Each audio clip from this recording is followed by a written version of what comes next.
Serahkan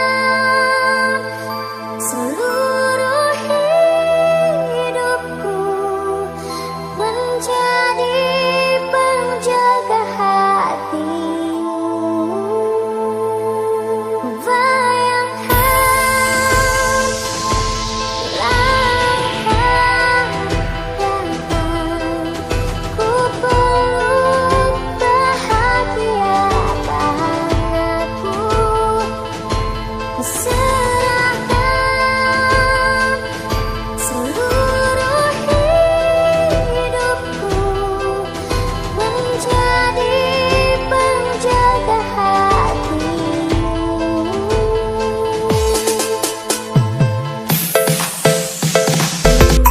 Seutas harapan tulus cintamu akan ku Welcome to DJ Irfan Husitu Y69 Project perform Mahardika Rizwanda. secinta ini.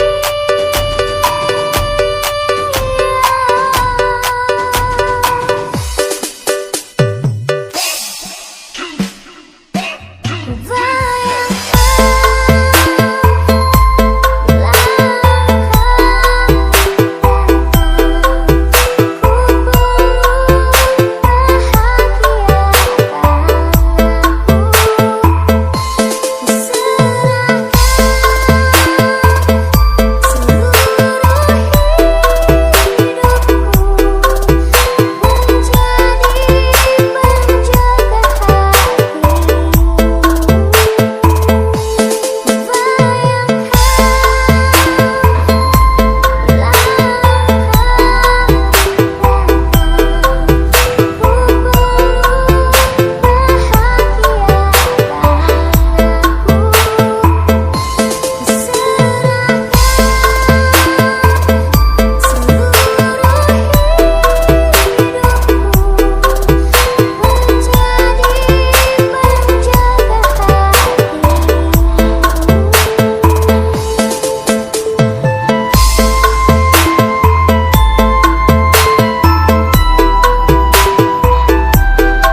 القائل أعوذ بالله السميع العليم من الشيطان الرجيم بسم الله الرحمن الرحيم قل اللهم مالك الملك تؤتي الملك من تشاء وتنزع الملك ممن تشاء وتعز من تشاء وتذل من تشاء بيدك الخير إنك على كل شيء قدير. الآية. Allahumma salli wa sallim wa barik ala hadan nabiyil karim sayyidina wa maulana Muhammadin wa ala alihi wa ashabihi al-mujahidin at-tahirin.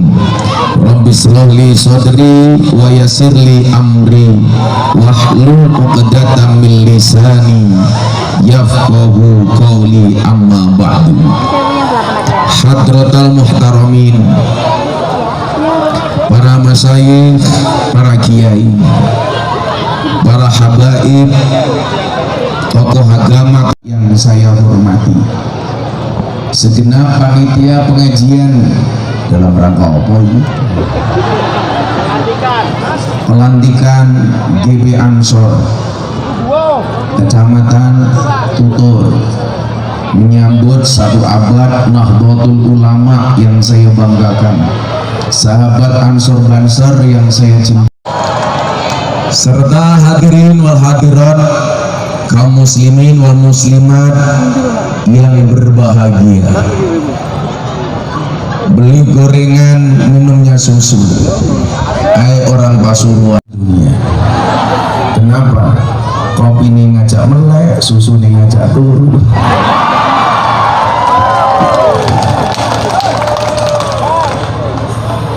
Karena Banser dan Ansor itu menggunakan diksi sahabat. Saya teringat dengan apa yang disampaikan oleh Ibnu Athaillah As-Sakandari di dalam kitab Hikam, la tashab man la yunhiduka haluhu wa la yadulluka 'alallahi maqaluhu. Janganlah kamu bersahabat dengan orang yang tindakan-tindakannya tidak membuat kamu semakin terengginas dan perkataan-perkataannya tidak membuat kamu mendekatkan diri kepada Allah. Maka kemudian dikatakan definisi sahabat, khairul ashabi mayadulluka alal khairi, sebaik-baik sahabat adalah yang menunjukkan kamu kepada kebaikan. Bapak Ibu, sahabat Ansor Banser, yang kita cari bukan teman, yang kita cari bukan pacar, yang kita cari adalah sahabat. Apa bedanya teman, pacar, dan sahabat? Siapa itu teman? Teman itu adalah 1000 orang yang datang di saat kita senang. Siapa itu pacar? Satu orang yang membuat kita melupakan 1000 orang. Tapi yang kita cari bukan teman, yang kita cari bukan pacar, tapi yang kita cari sahabat.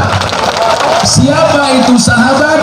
Sahabat adalah satu orang yang tetap bertahan di saat 1001 orang meninggalkan Anda. Makanya saya berdoa mudah-mudahan kita bersahabat di dunia, bertetangga di surga. Amin. Satu orang sahabat yang bisa memahami air matamu itu lebih berharga dibandingkan 1000 orang yang hanya bisa melihat canda dan tawamu. Maka hubungan seorang sahabat itu apa? Seperti mata dan tangan. Sahabat itu seperti mata dan tangan. Maksudnya apa? Mata menangis, tangan mengusap, dan tangan terluka, mata menangis. Itu hanya saya dapatkan di Nahdlatul Ulama. Maka para sahabat yang saya muliakan, izinkan saya hadir sebagai sahabatmu. Aku sama kamu sama, bedanya mengaku ganteng titik.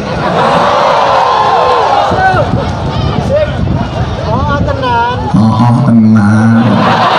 Kita sambil Samsudin.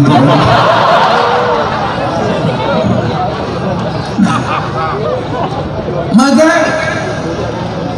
sahabat Ansor dan Banser,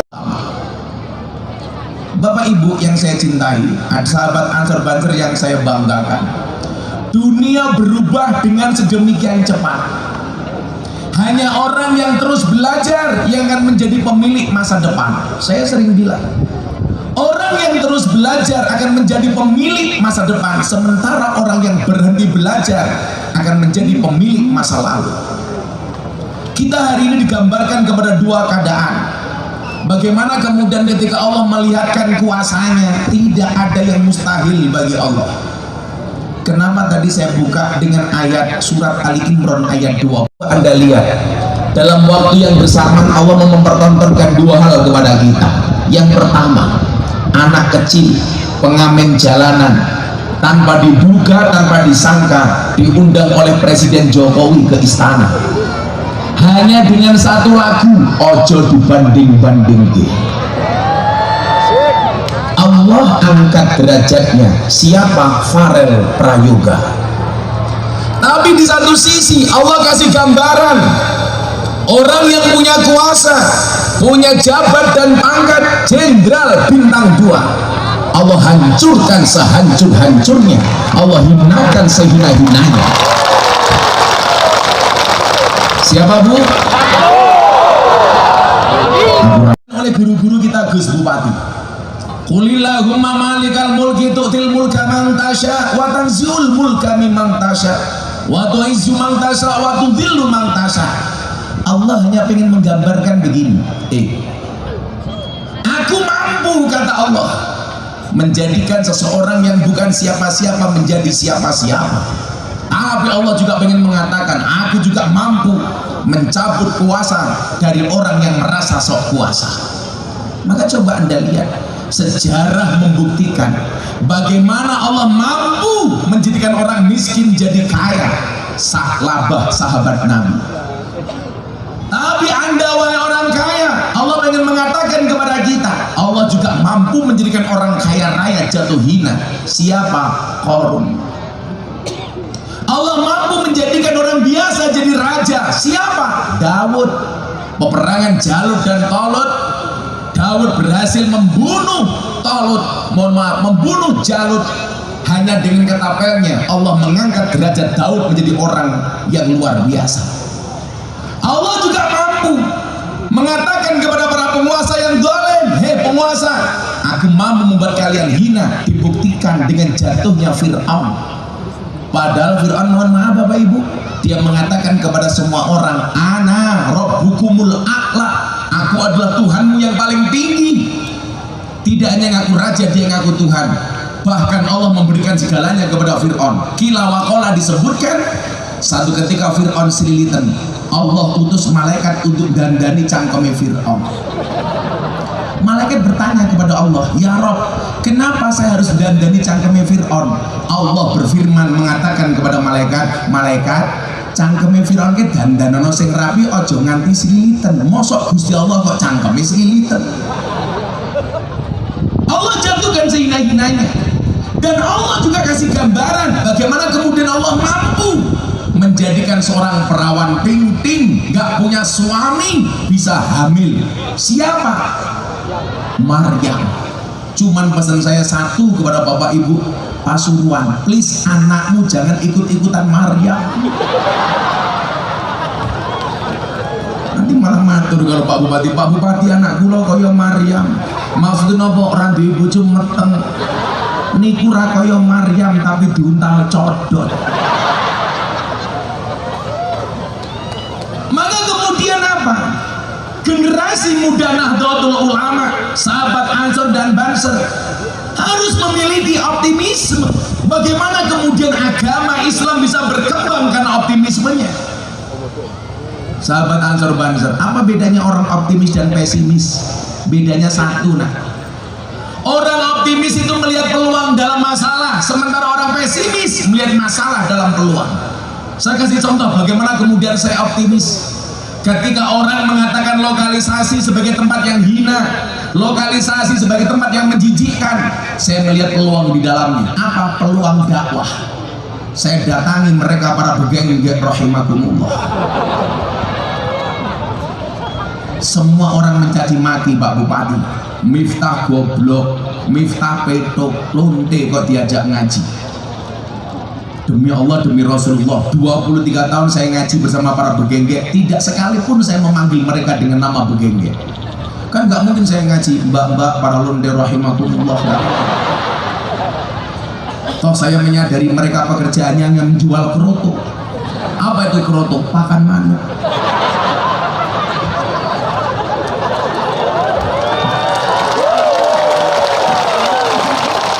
Makanya nanti malam ibu-ibu ketemu suaminya, katakan yang lembut bahasamu kepada suamimu, papa kerotonya sudah siap. Begitu sampai rumah saya bilang sama istri saya, kroto.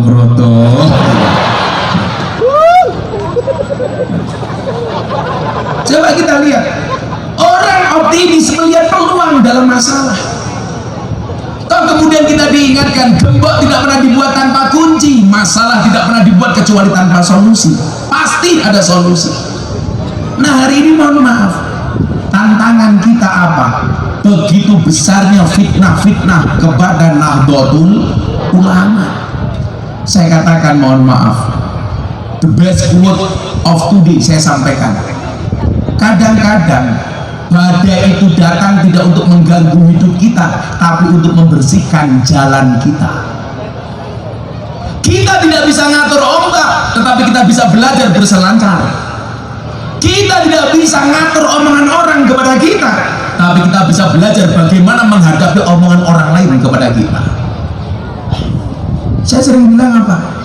Orang, kenapa? Kadang-kadang orang itu ngomong juga tidak pakai mikir. Yang lucu ibu-ibu muslimat, ada temannya bikin status WA, tersinggung, please ya.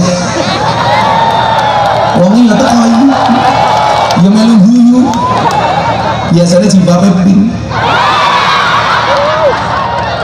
Yang jilbabnya hijau insya Allah lebih parah.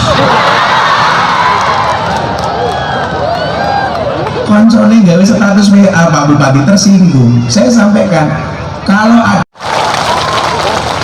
coba kalau soal disindir, dibully, dibenci, dimaki sama orang, sahabat Ansor Banjar belajar dari saya. Orang yang paling kebal ketika dibully, Gus Miftah apapun dibully, soal wayang dibully, rendang punya agama dibully, ceramah di gereja dibully. Saya santai. Saya ditanya sama istri saya, Beb, bojoku ayu yo. Saya jawab, iya saya. Bukan sayang sih, saya toner rajim.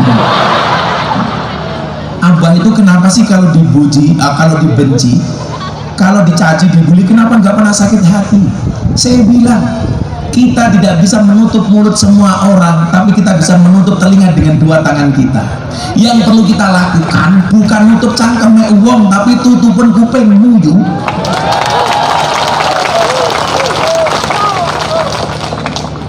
Komentar sekian banyak, nggak pernah saya sakit hati.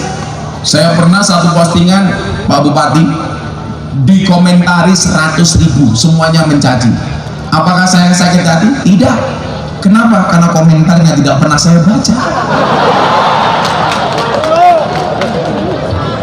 Nggak mungkin dicaci maki sampai 100.000, nggak jelas. Followernya cuma 2.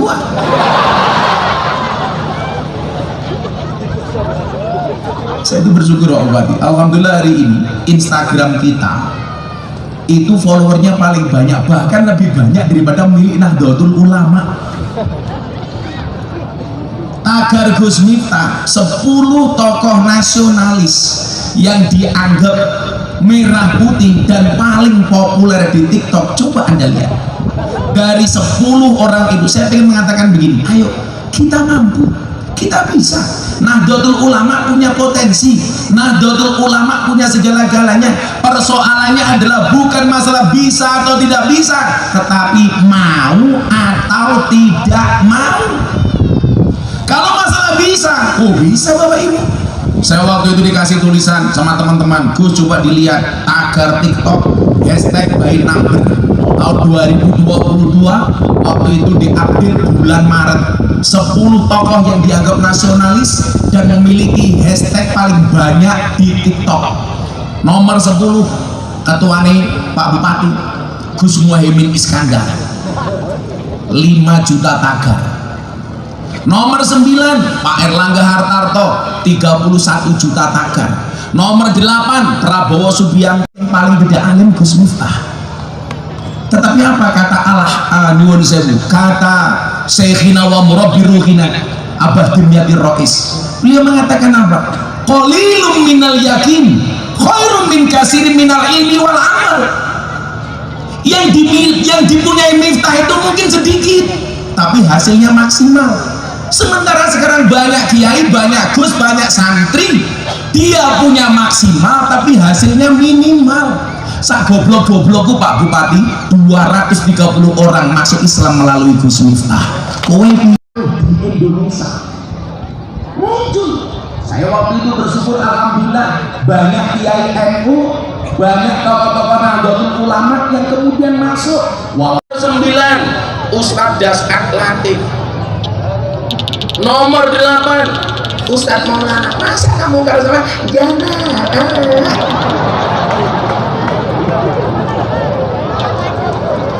jamaah, oh jamaah. Berikutnya Ustadz Solmen, di atasnya ada Ustadz Hadi Hidayat, di atasnya Hanan Ataki, di atasnya lagi Habib Jafar, di atasnya Mama Dede. Kiai NU itu hari ini koreksinya satu, selalu berebut ikan yang sama di kolam yang sama. Jadi rebutan sak gon-gon yo kuwi tok nih. Padahal apa? Di luar NU banyak orang-orang yang harus banyak mendapatkan kajian Ahlussunnah wal Jamaah Nahdiyah. Tapi kenapa peluang itu tidak pernah kita ambil? Kita buat lompatan. Sherlyn Evangelista, Nikita Mirzani, ini empat-empatnya janda semua. Dan yang paling baru idolanya Pak Bupati Pasuruan, Lucinta Luna.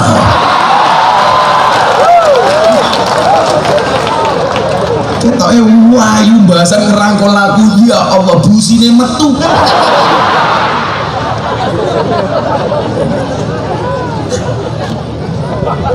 Artinya apa?